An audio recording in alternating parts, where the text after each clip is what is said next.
Bismillahirrahmanirrahim. Assalamualaikum warahmatullahi wabarakatuh. Pemirsa kaum muslimin dan muslimat yang berbahagia, alhamdulillah wa syukurillah wa la haula wa la quwata illa billahil azim. Kita senantiasa berdoa kepada Allah Subhanahu wa taala setelah bersalawat pada Rasulullah SAW. Semoga perjalanan hidup kita senantiasa ada di atas as-siratal mustaqim, jalan yang benar, jalan yang diridai Allah Subhanahu wa taala, jalan yang sesuai dengan tuntunan Nabi Muhammad sallallahu alaihi wasallam. Pemirsa kaum muslimin muslimat yang berbahagia, hari-hari ini dunia maya kembali dihebohkan oleh peristiwa yang mungkin banyak menyedot perhatian kalangan muda terutama, ya. Tatkala Zara, putri Ridwan Kamil, mantan gubernur Jawa Barat, mengumumkan secara terbuka di Instagramnya untuk membuka jilbab yang selama ini dikenakannya, yang selama ini dipakai sampai dia usia 19 tahun. Pengumuman atau deklarasi keputusan dia untuk melepas jilbab dilakukan di Inggris, ya, pada saat dia lagi study, lagi belajar di Newcastle di Inggris. Keputusan untuk membuka jilbab ini banyak menuai reaksi dari kalangan netizen, warga net, yang tentu saja peduli pada apa yang dilakukan oleh Zara, panggilan dari Camelia Laetitia Zahra, yang kemudian lebih dikenal dengan panggilan Zara. Keputusan untuk melepas jilbab yang kemudian betul-betul dia lakukan pada tanggal 5, pengumumannya tanggal 5 April, ya, sebelum hari raya. Kemudian dia lakukan itu, dan apa yang dikatakan oleh ibunda dan ayahndanya tidak berpengaruh bagi dia untuk tidak menampilkan apa yang menjadi keputusannya di ruang media sosial. Ridwan Kamil, Kang Emil, ya, dan ibunya Atalia tidak, atau lebih tepatnya mungkin meminta kepada Zara untuk tidak memposting apa yang dilakukannya setelah keputusan itu. Tapi itu tidak menyurutkan tekad dan azimah, ya, Zara untuk tetap tampil dengan tampilan yang tentu saja berbeda dengan apa yang dia pernah dilakukan sebelumnya. Dia buka jilbab, kemudian dia mengecat rambutnya dengan warna pirang, yang kemudian sekali lagi menjadikan warga net merespon baik yang positif ataupun yang negatif, baik yang pro ataupun yang kontra, baik yang kritik atau ada pula yang tidak peduli karena itu dianggap sebagai keputusan personal yang dilakukan oleh seseorang, bisa melakukan kebebasan sesuai dengan apa yang dia yakini. Keputusan Zara ini memang tentu saja bagi orang tua akan sangat menjadi pukulan, karena keluarga Kang Emil disebut sangat religius, dan Zara juga sejak kecil telah diajari bagaimana dekat dengan ajaran sang Nabi Muhammad SAW, ajaran Islam, dan dia di sekolah-sekolah yang berlatar Islam ya. Bahkan dia sejak kecil sudah berjilbab atau dijilbabin lebih tepatnya ya. Karena sejak kecil dia telah sekolah di sekolah Islam, sekolah yang berlatar keagamaan. Pemirsa kaum muslimin dan muslimat yang berbahagia, tentu saja ini pukulan sangat berat bagi Kang Emil, kemudian juga ibundanya ya. Lebih dari pukulannya pada saat putranya meninggal saat di Eropa pada saat itu. Namun sebagai seorang orang tua, tentu saja keduanya berharap bahwa keputusan ini adalah keputusan sejenak. Mungkin keputusan yang sensasional ya, keputusan yang bukan karena melakukan pertimbangan yang matang, tapi ke pertimbangan-pertimbangan yang mungkin kesejenakan ya, yang dilakukan oleh putrinya Zara. Dan tentu saja Kang Emil dan bundanya Atalia berharap bahwa anaknya kembali kepada apa yang pernah diajarkan sebelumnya oleh ayah bundanya. Gadis yang lahir pada tanggal 17 Agustus ya 2004 ini, tentu saja kita tidak tahu kenapa dia bertekad, kenapa dia kemudian memutuskan keputusan yang sangat radikal dan berisiko seperti ini. Baik risiko dari sisi akan dihujat, risiko akan mendapat mungkin dibully oleh beberapa orang ya, akan dipertanyakan keistiqomahannya dan selanjutnya. Tentu saja kita sebagai seorang muslim ya berharap bahwa apa yang dilakukan oleh Zara ini merupakan keputusan yang sekali lagi keputusan yang tidak matang, sehingga kemudian tatkala dia mengalami kematangan spiritualitasnya, mengalami kematangan keberagamaannya, mengalami pendalaman yang lebih kuat terhadap akar-akar ajaran Islam, dia bisa kembali pada ajaran yang diajarkan Al-Quran yang pernah dia yakini kebenarannya. Apa yang disampaikan oleh Zara bahwa dia sedang dalam pencarian, tentu saja bagi kita oke saja, tapi sangat berisiko bahwa sebenarnya kebenaran telah ada di tangannya, tapi kemudian dia melepas hidayah itu atas dasar pencarian kebenaran, pencarian jati diri, pencarian identitas dan semacamnya. Kita sekali lagi tidak tahu apa yang melatar belakangi dia untuk melakukan hal yang sangat kontroversial ini. Tentu saja juga orang tuanya tidak mengerti terlalu dalam banget kenapa kemudian keputusan ini diambil. Mungkin dari latar belakang bacaan, mungkin dari pergaulan di sana, atau mungkin dari latar belakang sebelumnya yang kemudian terjadi akumulasi yang menjadikan Zara mengambil keputusan yang sekali lagi sangat kontroversial dan berisiko secara sosial, tapi itu adalah hak dia untuk melakukan apa yang dia lakukan, apa yang dia yakini. Hanya saja tentu saja kita menyayangkan kenapa dia mengambil keputusan yang sangat dramatik dan sangat sensasional, kemudian juga tentu saja kontroversial, dan yang paling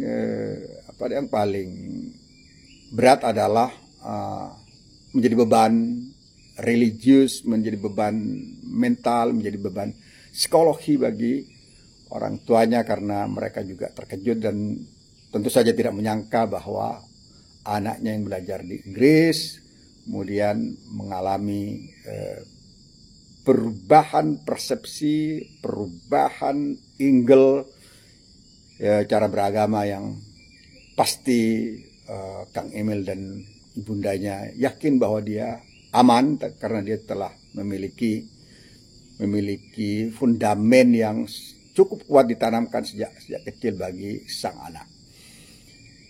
Pemirsa kaum muslimin dan muslimat yang berbahagia, yang ingin saya garis bawahi adalah bahwa al-hidayah itu memang hak prerogatif Allah Subhanahu wa taala untuk memberikan kepada siapa saja yang dikehendakinya dan mencabut dari siapa saja yang dia kehendaki. Tapi kita sekali lagi berharap bahwa ini adalah keputusan yang bukan final dari anak gadis yang bernama Zahra ini. Dan kita berharap bahwa sebuah keputusan besar kembali akan diambil untuk kembali kepada keputusan ini, ya, yakni berjilbab kembali sebagaimana pernah dia lakukan, dan diharapkan tentu saja oleh kedua orang tuanya, dan diharapkan juga oleh banyak netizen, diharapkan oleh banyak kaum muslimin agar dia kembali kepada tradisi keislaman yang selama ini dia yakini. Ingin saya garis bawahi bahwa kewenangan prerogatif hidayah itu memang tidak ada di tangan siapa-siapa, termasuk Nabi Muhammad SAW. Sang Nabi punya paman-paman dekat dengan beliau, ya.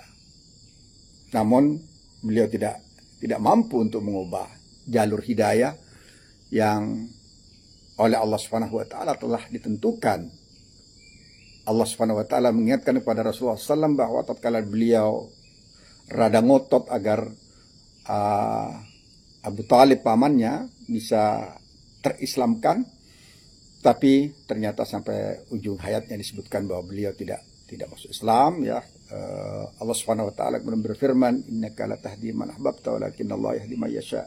Kau tidak bisa memberikan petunjuk pada siapa yang kau suka, siapa yang kau mau, siapa yang kau cinta, tapi Allah Subhanahu wa taala yang memberikan hidayah kepada siapa yang dia suka, kepada siapa yang dia mau. Dalam kasus Zahra ini tentu saja Kang Emil juga dan bundanya Thalia tidak memiliki kewenangan dan otoritas untuk mengarahkan, untuk menjadikan Zahra tetap seperti apa yang diinginkan. Karena sekali lagi bahwa itu adalah hak mutlak sang maha mutlak, yakni Allah Subhanahu wa taala. Allah Subhanahu wa taala yang menggenggam hati seseorang, yang mengarahkan hati seseorang, yang menentukan jalan hidayah seseorang. Kita tahu bahwa banyak orang yang awalnya tidak berjilbab, dia berjilbab, ya, dengan latar belakang yang mungkin tidak religi banget, tapi dia kemudian melakukan hijrah. Ada tokoh-tokoh publik, selebritik seperti Sandrina Malakiano yang kemudian awalnya tidak berjilbab, dia berjilbab. Ada juga Rahma Sarita misalnya, ya, seorang wartawati terkenal, sebagaimana juga Sandrina, ya, yang kemudian berjilbab dengan cara sangat-sangat istiqomah, sangat-sangat benar sampai saat ini. Tapi kita juga lihat ada Najwa Shihab yang notabene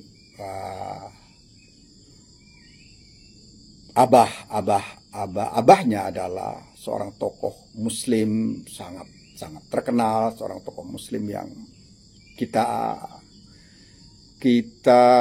kagumi, kita sangat respect terhadap keilmuan beliau, yang tidak diragukan lagi. Beliau adalah salah seorang tokoh tafsir yang garda depan di negeri ini. Tapi sekali lagi kita lihat bagaimana Najwa Shihab sampai saat ini juga tidak berjilbab, ya, dengan tampilan yang kadangkala bagi banyak orang yang risih mungkin dianggap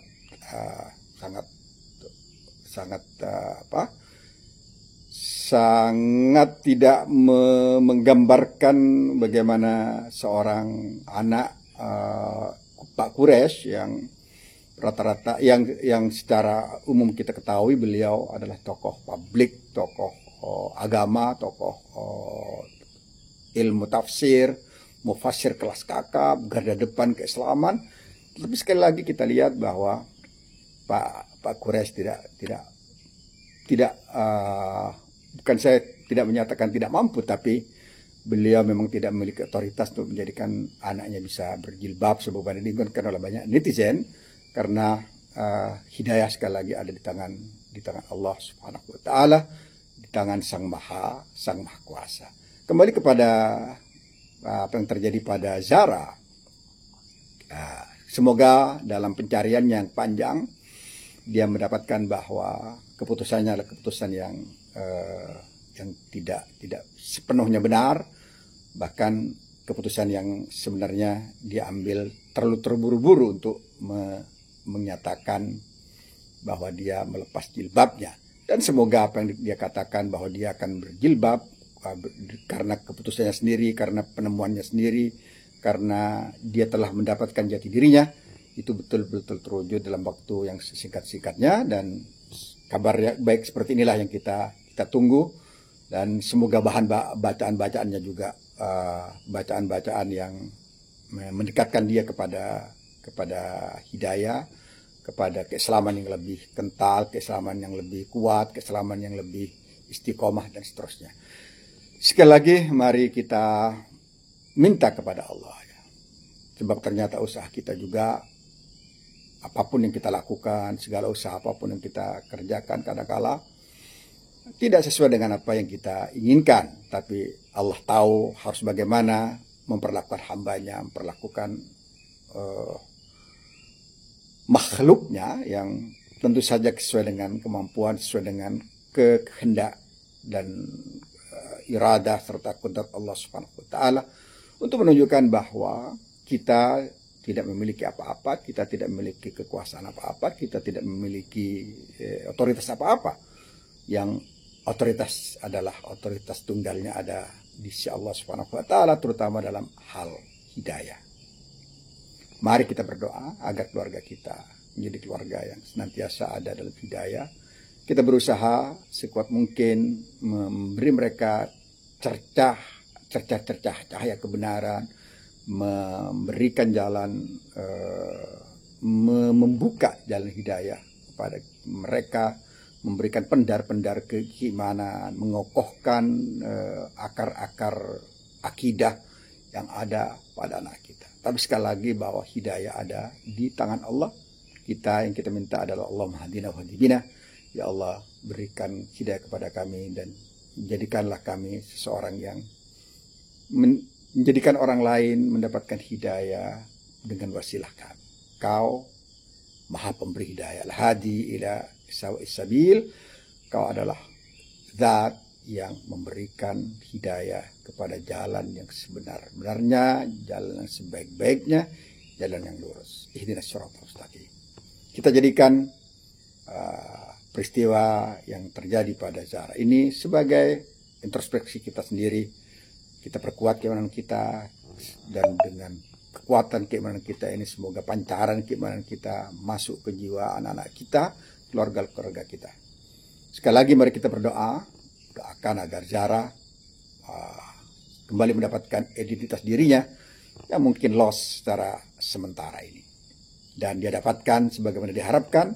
Dia dapatkan kebenaran, dia dapatkan cahaya itu melalui pencariannya sendiri, yang mungkin selama ini dia tidak begitu mengerti kenapa kemudian seseorang harus berjilbab, kenapa jilbab itu menjadi wajib dan seterusnya. Mungkin setelah bacaan yang lebih dalam, bacaan yang lebih terang, dengan hati yang lebih jernih, dan usaha untuk mendapatkan hidayah melalui pencariannya, dia menjadi sosok yang lebih mantap, lebih matang, lebih kuat dari sisi akidah, dan journey of spirituality-nya, perjalanan spiritualnya akan menjadi lebih ajak, kokoh, kuat. Ini doa kita semua, dan insya Allah juga menjadi doa Kang Emil, kemudian juga ibundanya. Kita berdoa semoga dia kembali mendapatkan kekokohan keimanan yang lebih kuat setelah mungkin mengalami mengalami kegelisahan spiritualitas pada saat ini. Aku lakukan hadza. Assalamualaikum warahmatullahi wabarakatuh.